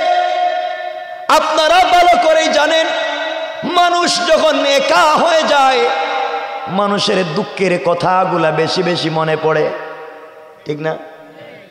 গভীর রাত্রে যখন হয়ে গিয়েছে, নবীজির শরীর রক্তাক্ত, শরীর থেকে রক্ত ঝরেছে, চামড়ায় বসন্তের মতো দাগ পড়ে গিয়েছে, শরীরটা ফুলে গিয়েছে, ব্যথায় কাতরাচ্ছেন। দীর্ঘ কয়েকদিন পরে যখন গভীর রাত্রে উম্মে হানির ঘরে শুয়ে আছেন, মনে পড়েছে, আহারে আজকে আমার খাদিজা নাই, খাদিজা থাকলে আমার আজকে এত কষ্ট হতো না। আজ আমার চাচা নাই, চাচা থাকলে কারো ক্ষমতা নাই আমাকে আঘাত করবা। আজ আমার একটা ভাই নাই, ভাই থাকলে আমাকে কেউ এত আঘাত করতে পারতো না। আমার বোনও নাই, আমার মাও নাই, আমার বাবাও নাই, কেউ নাই। এইভাবে যখন কাঁদতেছেন, মনে পড়ে গিয়েছে রব বলেছেন, ওয়ারাফা'না লাকা যিকরাক, বন্ধু আমি কি তোমাকে সম্মান বাড়াই নাই? আল্লাহর কাছে বলতে লাগলেন, আল্লাহ আপনি বললেন আমার সম্মান বাড়িয়ে দিয়েছেন, খাদিজার সম্পত্তির মাধ্যমে দ্বীনের দাওয়াতে শক্তি জুগিয়েছেন টাকা দিয়া, চাচার মাধ্যমে বাহিরের শক্তি জুগিয়ে দিয়েছেন, আজ কেউ নাই, আজ কেউ নাইতে আমার সম্মান কোথায় দিলেন? মানুষ আমাকে পিটায়, মানুষ আমাকে মারে, রক্তাক্ত করে, অজ্ঞান করে ফেলে দেয়, এত নির্যাতনের পরে আমার সম্মান কোথায়? রবের কাছে যখন চিৎকার করে নবীজি বলতেছেন, আল্লাহ তাআলা আপনি বলছেন আমার সম্মান বাড়িয়ে দিয়েছেন, মানুষ আমাকে মারে, টিটকারি করে, মানুষ আমাকে পাগল বলে, কই আমার সম্মান? আল্লাহ পাক তার হাবিবের কষ্টকে সহ্য করতে পারলেন না। যার মাধ্যমে দ্বীনের দাওয়াত দেওয়াতে চান, সে কষ্টে পড়ে যাবে, আল্লাহ সহ্য করতে পারলেন না। বন্ধুকে ওয়ারাফা'না লাকা যিকরাক সম্মান দিয়েছেন বুঝাবার জন্য জিবরিল আমিনকে পাঠাইয়া দিলেন। জিবরাইল হাজির হয়ে গেলেন, আর ডাক দিয়ে বলছেন, ইয়া রাসূলুল্লাহ, ইয়া হাবিবাল্লাহ, পয়গম্বরে আরবি, আপনি চলেন আমার সঙ্গে। কোথায় নিয়ে যাবা? কাবা চত্বরে নিয়ে যাব। ও জিবরাইল, নিয়ে লাভ কি? কেউ যে আমার নাই, কেউ দেখতে আমারে আসে না, কেউ আমার খবর পর্যন্ত নেয় না। রব আমাকে সম্মান দিয়েছেন, বললেন আজ শুধু মাইর খাই, কই সম্মান? জিবরাইল বলছেন পয়গম্বর আরবি চলেন না আমার সঙ্গে কাবা চত্বরে যাই। কাবা চত্বরে আমার নবীজিকে নিয়ে গেলেন। এই সূরার শুরুতে আল্লাহ বলছেন আলাম নাশরাহ লাকা সাদরাক, বন্ধু আমি কি আপনার সিনাকে বিদীর্ণ করে দেইনি? আমি কি আপনার সিনাকে চাক করিনি? একাধিকবার নবীজির সিনা কাটা হয়েছে। ওই শেষবার জিবরিল আমিন নিয়ে গেলেন, কাবা চত্বরে নিয়ে গেলেন, নবীজিকে শুয়ালেন, বুকটা কেটে ফেললেন, কি যেন কালো বের করলেন, জমজমের পানি দিয়া ধুইলেন, আবার ভিতরে ঢুকাইয়া দিলেন, স্বর্ণের তস্তরিতে করে জান্নাতি মখমল কাপড় দিয়া পেঁচাইয়া কি যেন আনলেন। কোরআনের ভাষায় যাকে বলে ইলম এবং হিকমত, দুটা এনে রাসূলে পাকের বুকে ঢুকাইয়া দিয়া আবার বুকটাকে একত্রিত করে দিয়া নবীজিকে বলছেন ইয়া রাসূলুল্লাহ বলেন তো আগের মতো লাগে না এখন একটু ভালো লাগে? নবীজি বলছেন জিবরাইল রে তুমি কি করলে, কি অপারেশন করলে, কি আমার বুকের ভিতরে ঢুকাইয়া দিলে, এখন আমার মনের ভিতরে শান্তি আর শান্তি পাওয়া যায়। জোরে পড়েন না সুবহানাল্লাহ। ইয়া রাসূলুল্লাহ এখানেই শেষ না, আপনাকে সম্মান জানাতে হবে। আপনি দ্বীনের দাওয়াত দিচ্ছেন, এই জমিনে আপনি দ্বীনের রাহবার, দ্বীনের রাহবারের সম্মান বুঝিয়ে দিতে হবে। সমাজের মানুষকে বুঝাতে হবে যারা দ্বীনের রাহবার হয় তাদের কেমন সম্মান হয়। চলেন আপনাকে নিয়ে চলবো বাইতুল মুকাদ্দাস অথবা বাইতুল মাকদিস। রাসূলে পাককে নিয়ে চললেন বাইতুল মুকাদ্দাসে। ওখানে আগে থেকে আল্লাহ আদম থেকে ঈসা পয়গম্বর পর্যন্ত সকলকে একত্রিত করেছেন। নবীজি সাল্লাল্লাহু আলাইহি ওয়াসাল্লাম ওখানে পৌঁছে গেলেন। যাওয়ার পরে কেউ 2 রাকাত নামাজ পড়াবে। কেউ বলেছেন বাবা আদম, আদম সফিউল্লাহ আপনি 2 রাকাত সালাত পড়ান। কেউ বলেছেন ইব্রাহিম খলিলুল্লাহ আপনি 2 রাকাত সালাত পড়ান। কেউ বলছেন মুসা কালিমুল্লাহ আপনি 2 রাকাত সালাত পড়ান। কেউ বলছেন ঈসা রূহুল্লাহ আপনি 2 রাকাত সালাত পড়ান। আল্লাহ জিবরাইলকে জানায়া দিয়েছেন, জিবরাইল রে রহমতের ফেরেশতাদেরকে পাঠালাম, সকল নবীদেরকে একত্রিত করলাম।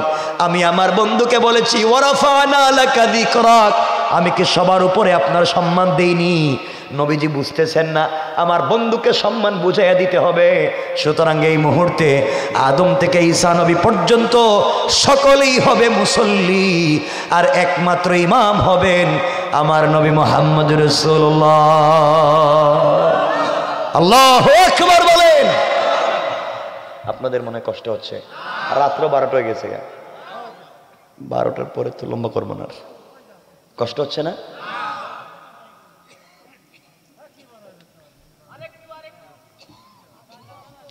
না কষ্ট হচ্ছে? শোনেন, আরে শোনেন, কতক্ষণ বলছি, কয়েক মিনিট শোনেন। আমার মুসলমান বন্ধুগণ, এক পর্যায়ে নবীজি সালাতের ইমামতি করলেন। আল্লাহ বুঝায় দিলেন বন্ধু ওয়ারাফানা লাকা যিকরাক, আদম থেকে ঈসা পর্যন্ত সকলে আজকে মুসল্লি, আর আপনাকে সবার ইমাম বানাইয়া আমি আল্লাহ ইমামুল আম্বিয়া ওয়ার রাসূল, আর এই মুহূর্তে বানাইয়া দিলাম ইমামুল মুরসালিন। আল্লাহু আকবার। সম্মান দিয়েছেন রব। নবীজি খুশি হয়ে গেছে। এতক্ষণ কাঁদতেছিলেন। জিবরাইল বলছেন ইয়া রাসূলুল্লাহ খুশি? বলে জিবরাইল খুশি হবে না কেন, সম্মান তো রব দিয়েছেন। জিবরাইল বলছেন ইয়া রাসূলুল্লাহ শেষ না, রবের কাছে আপনি যে কথা কইছেন যে আপনার কই সম্মান দিছে আপনি বুঝতেছেন না, রব আপনাকে সম্মান আজকে বুঝাবেই। রব বলেছে তার কাছাকাছি নিয়ে যাবে। কারণ বন্ধু যখন কষ্ট পায় তখন বন্ধুর উচিত হচ্ছে বন্ধুর বাড়িতে গিয়ে বন্ধুকে সান্ত্বনা দেওয়া, ঠিক কিনা কোন? এটাই হচ্ছে অরিজিনাল বন্ধুর কাজ। নবীজির বাপ নাই, নবীজির মা নাই, নবীজির চাচা নাই, নবীজির স্ত্রী নাই, একজনের কেউ নাই, এমন একজনের সঙ্গে যদি সত্যিকার অর্থে রব বন্ধুত্ব করে থাকেন, উচিত হচ্ছে তাকে কাছে নিয়ে সান্ত্বনা দেওয়া, ঠিক কিনা বলেন? এই জন্য তো রব সম্পর্ক করেছেন আমার রাসূলের সাথে। ওই কথাটা বুঝাবো শেষে। কিসের সম্পর্ক? এবার জিবরিল আমিন আমার নবীজিকে বুঝাচ্ছেন আর বলছেন ওয়ারাফানা লাকা যিকরাক, আপনার সম্মান কত উপরে আজকে বুঝবেন। এবার নবীজিকে নিয়ে চললেন জিবরিল আমিন আসমানের দিকে, ঊর্ধ্ব গগনের দিকে পৌঁছে গেলেন। প্রথম আসমানে প্রথম আসমানের দরজায় যাওয়ার পরে জিব্রাইল সালাম দিয়ে বলছেন, কে আছো জান? আসমানের প্রহরী, দরজা খুলে দাও। তারিখে ইবনে জারির তাবারিতে লিখে, এমন সময় আসমানের প্রহরীরা ডাক দিয়ে বলছে, আপনি কে? জিব্রাইল বলছেন, না জিব্রাইল, আমি জিব্রাইল, তোমরা দরজা খুলে দাও, আমি ভিতরে ঢুকবো। জান্নাতের প্রহরীরা ডাক দিয়ে বলছে, জিব্রাইল বেয়াদবি মাফ করবেন, আসমানের প্রথম দরওয়াজা খুলে দেওয়া যাবে না। কেন খুলে দেওয়া যাবে না? আল্লাহ পাক রব্বুল ইজ্জত ওয়াল জালাল যেই দিন প্রথম আসমান তৈরি করেছেন, ওই দিন থেকে নিয়ে আজ পর্যন্ত আরশে মুআল্লা পর্যন্ত লাল গালিচা বিছে একটা রাস্তা করেছেন। রাস্তার দুই পাশে কাঁচা ফুল ছিটিয়ে দিয়েছেন। জান্নাতুল ফিরদাউস থেকে মিশকে আম্বরের স্তূপ ডাল এনে ভেঙে ফেলে দিয়েছেন। ওই জায়গা ডিজাইন করেছেন একমাত্র কেবলমাত্র তার বন্ধু হাবিবুল্লাহর জন্য, তাকে নিয়ে যাওয়ার জন্য এত সুন্দর করেছেন, স্ট্রাকচার ডিজাইন করেছেন তার নাম দিয়া। সুতরাং এই জায়গা দিয়ে কাউকে যাইতে দেওয়া যাবে না। জিবরাইল বলছেন, ও ফেরেশতারা, ও সিকিউরিটি গার্ড, তোমরা শোনো, যার জন্য রব এত সুন্দর সম্মানের জন্য এত সাজাইলেন, তিনি আমার সাথে আছেন, তোমরা গেট খুলে দাও। আল্লাহু আকবার বললেন না? নবীজি উঠে গেলেন, কুশল বিনিময় হলো, ঘটনা এখানেই বলবো না। কুশল বিনিময় হলো, কথাবার্তা হলো। জিবরিল আমিন দেখে নবীজি হাসতেছেন। জিজ্ঞেস করলেন, ইয়া রাসূলুল্লাহ, ঘুম থেকে উঠাইয়া নিয়ে আসলাম, কাঁদতেছেন, এখন হাসতেছেন, ব্যাপার কি? জিবরাইল ডাক, জিবরাইলকে আমার নবী ডাক দিয়ে বলছেন, ও জিবরাইল, আল্লাহ যে আমাকে এত ভালোবাসে আমি জানি না। আসমানের প্রথম আসমানে উঠে দেখলাম আসমানের গেট, আসমান থেকে যে রাস্তা করেছেন, যত ডিজাইন করেছেন, সকল জায়গায় ডিজাইন করেছেন আমি নবীজির নাম দিয়া। সুবহানাল্লাহ বললেন না? কারণ যে যাকে ভালোবাসে তার নাম বেশি লিখতে মন চায়, ঠিক কিনা বলেন? নবীজির আল্লাহর ভালোবাসার প্রিয় পাত্র রাসূল পাক তার নাম দিয়ে ডিজাইন করে দিয়েছেন। সুবহানাল্লাহ। নবীজি উঠতে লাগলেন, এক আসমান, দুই আসমান, 3, 4, 5, 6, 7 আসমান উঠে গেলেন উপরে। এখানের ঘটনা উদ্দেশ্য না, শুধু উদ্দেশ্য রাফা'না লাকা যিকরাক। এখানে অনেকগুলা ঘটনা আছে, অনেক কথাবার্তা আছে, এগুলা মূল উদ্দেশ্য না। নবীজি সকম আসমানের উপরে উঠে জিবরিল আমিন আমার নবীজিকে নিয়ে চললেন সিদরাতুল মুনতাহার দিকে। সিদরাতুল কুল গাছ, বড়ই গাছ, মুনতাহা মানে ইন্তেহা, সৃষ্টির শেষ প্রান্তরে রব একটা গাছ লাগাইয়া দিয়েছেন। নবীজি গাছের কাছে গেলেন, জিবরিল আমিন পিছন দিকে শুনেন মুচকি হাসির আওয়াজ শোনা যায়। নবীজির দিকে তাকায়া জিবরাইল বলছেন, ইয়া রাসূলুল্লাহি, আপনি এত খুশি হয়ে এত জোরে হাসলেন কেন? জিবরাইলকে আমার নবী ডাক দিয়ে বলছেন, ও জিবরাইল, আল্লাহ যে আমাকে এত ভালোবাসে কেমনে আমি বুঝাবো? দেখো না বড়ই গাছ, কুল গাছের পাতার দিকে তাকায়া, প্রত্যেকটা পাতার এক পার্শ্বে আল্লাহর নাম, অপর পার্শ্বে আমি রাসূলের নাম। এত আসতে বলেন সুবহানাল্লাহ, জোরে বলেন না। ওয়ারাফা'না লাকা যিকরাক। বন্ধু, কই তোমার সম্মান নিয়ে এসেছি? সম্মান দিতে দিয়ে রাসূলের সম্মান বলেছেন, বন্ধু পৃথিবীতে যত জায়গায় আজান হবে, যেখানে আজানে আমার নাম ওখানে তোমার নাম। সুবহানাল্লাহ বললেন না? নামাজে যেখানে আমার নাম ওখানে তোমার নাম। সুবহানাল্লাহ। ওয়ারাফা'না লাকা যিকরাক। সম্মান আর কি চাও? বড়ই গাছ, এই সিদরাতুল মুনতাহা যে বড়ই গাছ, এক একটা বড়ই মটকার মতো বড়, 70 মণ ওজনের, আর এক একটা পাতা হাতির কানের চাইতেও বড়। তো আসতে বলেন সুবহানাল্লাহ। আমার বন্ধুগণ, নবীজি দেখলেন, ঘুরলেন, খুব খুশি। সিদরাতুল মুনতাহা দেখলেন, এত ডিজাইন করা, স্ট্রাকচার এত সুন্দর, সব যেন নিজের নাম দিয়ে সাজাইছেন। রব আস্তে আস্তে জিবরিল আমিন কাছে এসে বলছেন, এখানে তারিখি 4-5টা রেওয়ায়েত আছে। আবারও বলছি, তারিখি 4-5টা রেওয়ায়েত আছে। কেউ কোনোটাকে গ্রহণযোগ্য, কেউ কোনোটাকে অগ্রহণযোগ্য। আমরা একটা রেওয়ায়েত নিব, একটা কথা বলবো, লম্বার দিকে যাব না। নবীজি সাল্লাল্লাহু আলাইহি ওয়াসাল্লাম এবার জিবরিল আমিন নবীজিকে বলছেন, ইয়া রাসূলুল্লাহ, আমি এখানে থেকে গেলাম, আমি আর যেতে পারবো না। আমার দেখেন তো পাসপোর্ট আছে, পাসপোর্টে ভিসা আছে, ভিসার মেয়াদ আছে, সব আছে, কিন্তু আমার রোড পারমিট নেই। আমি যে রোডে যাব, এই রোডের পারমিট আল্লাহ আমারে দেন নাই। আপনি এখানে থাকেন, আমি চললাম। এখন আপনাকে দাওয়াত দিয়ে এখানে যিনি নিয়ে এসেছেন, আপনাকে সম্মানের কথা বলেছেন, আপনাকে ওখান থেকে তার দায়িত্বে তিনি নিবেন। এত আসতে বললেন কেন? সুবহানাল্লাহ। জিবরাইল চলে গেছেন, নবীজি একা একা দাঁড়িয়ে আছেন। আগেই বলেছিলাম, মানুষ একা হলে দুঃখের কথা মনে হয় নাকি? কথা বলেন না কেন? অনেক কথা রসুলের মনে পড়ছে। আরে আজকে আমার কত সম্মান, আর সে আজিম সিদরাতুল মুনতাহা এসেছি, কত সম্মান। নবীজি ইসলাম খাদিজার কথা মনে পড়ছে। আজকে যদি খাদিজা থাকতো, আমি বলতাম আমার কত সম্মান। আর যদি আমার বাপ থাকতেন, তার ছেলের কত সম্মান। আল্লাহু আকবার। কারণ ছেলে যদি সম্মানী হয়, বাপের কলিজাটা বড় হয়ে যায়। আজ আমার বাপ নাই, মা নাই, কেউ নাই। রাসূল কষ্ট পাচ্ছেন, অপেক্ষা করতেছেন, চলে যাবেন আরশে মুআল্লা, আরশে আজিমে। এমন সময় চোখ পড়েছে পায়ের দিকে। তারিখ ইবনে জারির তাবারিতে লিখে, চোখ পড়েছে রসুলের পায়ের দিকে। রসুল তাকায়া দেখেন পায়ের মধ্যে ওই পুরাতন ছেঁড়া জুতাই। সুবহানাল্লাহ বললেন না? নবীজির মনে পড়েছে, আরে এই জুতা নিয়ে আরশে আজিমে যাব। মনে পড়েছে মুসা কালিমুল্লাহর কথা। মুসা কালিমুল্লাহ তুর পাহাড়ে আল্লাহর সঙ্গে দেখা করতে যাবেন। রব বলে দিয়েছেন, মুসা তুমি আমার সঙ্গে তুর পাহাড়ে দেখা করতে আসতে পারবে, জুতা নিয়ে আসতে পারবে না। ফাখালাইকা ইন্নাকা বিল ওয়াদিল মুকদ্দাস তাওয়া। ও মুসা, এটা পবিত্র পাহাড়, পবিত্র উপত্যকা, এখানে জুতা নিয়ে আসা যায় না। নবীজি চিন্তা করলেন, জমিনে তুরে সায়নায়, তুর পাহাড়ে মুসাকে জুতা নিয়ে উঠতে আল্লাহ দেন নাই, খুলতে বললেন। আর আমি জুতা নিয়ে আরশে আজিমে যাব। ইতিহাসে পাওয়া যায়, তারিখ ঐতিহাসিক তত্ত্ব মতে পাওয়া যায়, নবীজি সাল্লাল্লাহু আলাইহি ওয়াসাল্লাম জুতা খুলে দিতে চাইলেন। আওয়াজ হলো, আওয়াজ হলো, আওয়াজ আসলো, হাবিবুল্লাহ জুতা খুলবার কোনো প্রয়োজন নাই, আপনার জুতা মুবারকের দাম আছে, এটা আপনার পা মুবারক লেগেছে।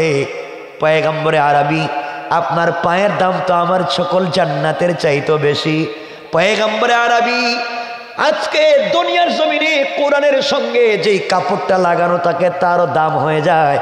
যে কোরআন যেই কাঠের মধ্যে রাখা থাকে, কাঠেরও দাম হয়ে যায়। হাবিবুল্লাহ তোমার পায়ের সঙ্গে যেই জুতা লেগেছে, সেই জুতারও দাম হয়ে গিয়েছে। আপনি ওঠা নিয়ে আসেন, তার তোমার পায়ের জুতা, তার দুলি কোনাগুলা রয়েছে, ওগুলার মাধ্যমে আমি আল্লাহ আমার আরশে আজিমকে সম্মানিত করতে চাই। সুবহানাল্লাহ আওয়াজ করে বলেন। ওয়ারাফা'না লাকা যিকরাক। বন্ধু, শুধু তোমার সম্মান না, তোমার সব জিনিসেরও সম্মান। আমার বন্ধুগণ, রাসূল পাক পৌঁছে গেলেন।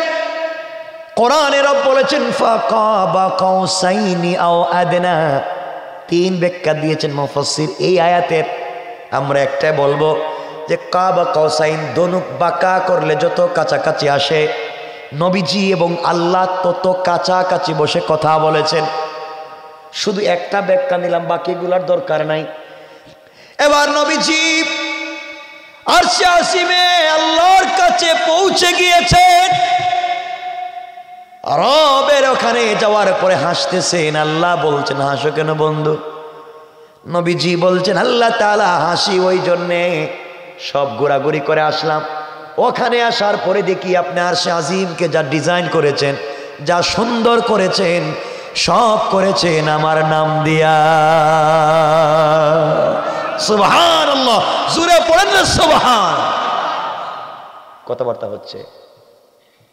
নবীজিকে আল্লাহ জিজ্ঞাসা করলেন, বন্ধু আসলা তো বাড়ি থেকে, বন্ধুর বাড়িতে গেলে কিছু গিফট নেয়, উপহার নেয়, হাদিয়া নেয় না? আপনারা মনে হয় কিছু নেন না? মনে হয় কোন মেহমান বাড়ি গেলে খালি হাতে যান নাকি?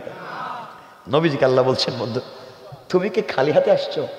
নবীজি বলছেন, আল্লাহ আপনি আমার বোকা পাইছেন নাকি? আপনি আমার দাওয়াত করলেন, আমি খালি হাতে আসবো? কি নিয়ে আসছো? আমার নবীজি আল্লাহকে বলতে লাগলেন, আত-তাহিয়াতু লিল্লাহি ওয়াস-সালাওয়াতু ওয়াত-তাইয়্যিবাত। আল্লাহ যত পবিত্রতা, যত সালাত, যত সালাম সব আজকে আপনাকে হাদিয়া করে দিলাম। সুবহানাল্লাহ বললেন না? আল্লাহ খুশি হয়ে গেলেন। খুশি হয়ে বললেন আসসালামু আলাইকা আইয়ুহান নবিয়্যু। ইয়া নবী না, আসসালামু আলাইকা আইয়ুহান নবী। সালাম দিছেন রাসূলকে, জবাব দেওয়ার কথা, নবীজি জবাব দিচ্ছেন না, কাঁদতেছেন। রব বলছেন ব্যাপার কি? আপনার কষ্ট দূর করবার জন্য নিয়ে এসেছি, আপনি কাঁদছেন কেন? আমার নবীজি বলছেন আল্লাহ তাআলা আপনার কাছাকাছি আমাকে নিয়ে এসেছেন দুঃখ দূর করবার জন্য, অথচ আপনি আসবার পরে কত কথাই আমাকে জিজ্ঞাসা করলেন, কে কেমন আছে, কে কেমন আছে সব জানতে চাইলেন। একটা বার আমার গুনাহগার উম্মতের কথা জিজ্ঞাসা করলেন না। যাদের জন্য এত কষ্ট করলাম, এত মায়ের খাইলাম, তাদের কথা জিজ্ঞাসা করলেন না। রব এখন খুশি হয়ে আপনি আমাকে সালাম দিয়েছেন, কেমনে আমি সালামের জবাব দিব? আপনি আমার একা সালাম দিলেন, আমার উম্মত গুলাকে দিলেন না। আল্লাহু আকবার। তোমার রাসূল এত উপরে যাওয়ার পরও তোমাকে বলে যায় নাই, উম্মত গুলাকে বলে যায় নাই, তুমি আর আমি সেই রাসূলকে ভুলে বসে আছি। আমার বন্ধুগণ বলছেন, বন্ধু ঠিক আছে, সকলের জন্য সালাম, আসসালামু আলাইনা ওয়া আলা ইবাদিল্লাহিস সালিহিন, সকলের জন্য সালাম। নবীজি বলছেন আল্লাহ আপনারা তো খুশি হয়ে গেছেন। নবীজি বলছেন আল্লাহ সালাম তো দিয়েছেন, খুব খুশি হয়েছি, কিন্তু আমাকে সালাম দিয়েছেন সরাসরি, আর আমার উম্মত এখন বসে রয়েছে কই? রূপসা, তাদেরকে কই সালাম দিলেন? সরাসরি সালাম না দিলে তো সালামের কোনো মজা নেই। আল্লাহ আমাকে সরাসরি দিলেন, উম্মত গুলাকে দিলেন না। আল্লাহ বুঝতে চাচ্ছেন আমি কি বাড়ি বাড়ি দেশে দেশে গিয়ে সালাম দিব? আল্লাহ কেমনে দিবেন আমি জানি না। আমার উম্মত গুলাকে সরাসরি সালাম না দেওয়া পর্যন্ত আমি সালামের জবাব দিতাম না। রব বলেছেন কেমনে দিমু, কেমনে দিবেন আপনি জানেন। কথা হচ্ছে না। নবীজি বলছেন আল্লাহ আমাকে কষ্ট দেওয়ার জন্য আনছেন? আল্লাহ বলছেন বন্ধু তোমাকে খুশি করতে এনেছি, তাহলে আমাকে খুশি করে দেন, আমার উম্মতকে সালামের ব্যবস্থা করেন। এবার আল্লাহ বলছেন বন্ধু তাহলে শোনো, কথা দিলাম কিয়ামতের দিনে হিসাব নিকাশের পরে জান্নাতীরা যখন জান্নাতে পৌঁছে যাবে, ওই সময় দারুস সালাম নামক একটা জান্নাত আছে। ওই জান্নাতের ভিতরে আমি আল্লাহ একটা প্রোগ্রাম করব। ওই প্রোগ্রামে তোমার উম্মতেরা থাকবে চেয়ারে বসা, আর আমি আল্লাহ দাঁড়াইয়া দাঁড়াইয়া সরাসরি সালাম দেওয়ার ওয়াদা দিলাম। আমার কথা আল্লাহ কোরআনে বলছেন তাহিয়াতুহুম ইয়াওমা ইয়ানকাউনাহু সালাম। বন্ধুরে তোমার উম্মতের সঙ্গে আমার যখন প্রথম সাক্ষাৎ হবে, তাদেরকে আমি আল্লাহ বসার জন্য জান্নাত দারুস সালামে চেয়ার দিব, ওরা বসে থাকবে, আর আমি দাঁড়ায়া দাঁড়ায়া তাদেরকে সালাম দেওয়ার ওয়াদা দিলাম। আল্লাহু আকবার। নবীজি খুশি হয়ে গেলেন। এবার কথা শুরু হয়েছে। এখানে কিছু গোপন কথা বলছেন রব, শুধু গোপন কথা। দেখেন ইশারায় কিছু কথা বলে। দুই দোস্ত বসে আছে রেস্টুরেন্টে, মানুষ বসে আছে কয়েকশো। এক দোস্ত আর এক দোস্ত বলছে, দোস্ত ওই যে পরশুদিন বলছিলাম মনে আছে? ও বলে মনে আছে তো। কেউ বুঝে নাই, তারা বুঝছে, ঠিক না? রব এখানে তার বন্ধুর সঙ্গে ইশারায় কথা বলেছেন, দোস্ত এই যে বলছি কাফ হা ইয়া আইন সাদ তাসিন মিম ইয়াসিন আলিফ লাম মিম আলিফ লাম রা, এগুলো রব বুঝেছে, আর রবের বান্দা আমার রাসূল বুঝেছেন। আল্লাহু আকবার বলেন। সাংকেতিক চিহ্নে কথা বলেছে। কথা চলতে আছে, কথা চলতে আছে, তাদের কথা চলতে আছে। এভাবে চলতে থাকুক। এখন গেছেন, মা হারাইছেন, বাপ হারাইছেন, বউ হারাইছেন, চাচা হারাইছেন, সবাইকে হারাইয়া কষ্ট করে গেছেন, রবের সঙ্গে কথা বলতেছেন। তিনি কথা বলতে থাকেন। ওরা ফান এলাকা জিক্রক, সম্মানটা কত দূরে আল্লাহ নিয়ে গিয়েছেন বুঝাতে চান। যারাই দ্বীনের কাজ করে, যারা ইসলামের কাজ করে, যারা কোরআন সুন্নাহর কাজ করে, আমি রব তাদেরকে সম্মান দিতে পারি। সুতরাং এখন রবের সঙ্গে রাসূলের কথা হচ্ছে ওখানেই। কোথায়? একটু বলেন না, আমরা কই? রূপসা। আমরা রূপসাই থাকি, রসুল ওখানে থাকুক। রাত্র 12টার উপরে আর কথা বলা যাবে না, আর আজকাল লম্বা করা যাবে না, কথা এখানে রেখে দিতে চাই। 12টার উপরে গেছে।